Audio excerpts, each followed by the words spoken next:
Ahojte priatelia, tak dneska vás zdravím z krásnej dolinky, kde sme už s Ďurím natáčali v letných mesiacoch.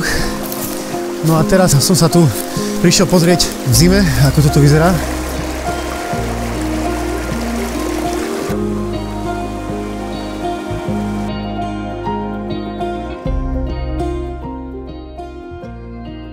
Môžeme tu vidieť krásny jelení jazyk. Chránená rastlinka, taká vzácna. Vyskytuje sa na takých tienistých, vlhkých miestach. A čo je zaujímavé, aj v zimných mesiacoch je táto rastlina zelená.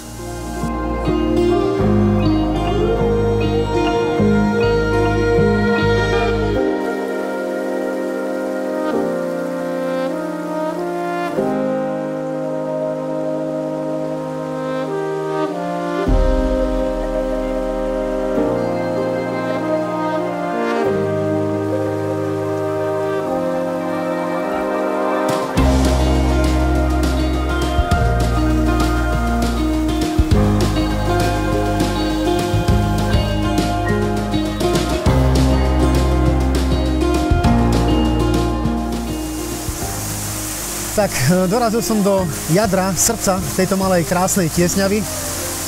Je to nádherne, naozaj, či je zima, či je leto. Škoda, že není toľko snehu, aby to malo takú ešte väčšiu zimnú atmosféru. Ale aj teraz je to také nádherné. Je troška menej vody, lebo tá zima je predsa len suchšia na zrážky, ako je jar napríklad. Ale stojí to za to. Takže odoberajte náš kanál, zažite divočinu, zažite Fatru a poďte s nami do prírody.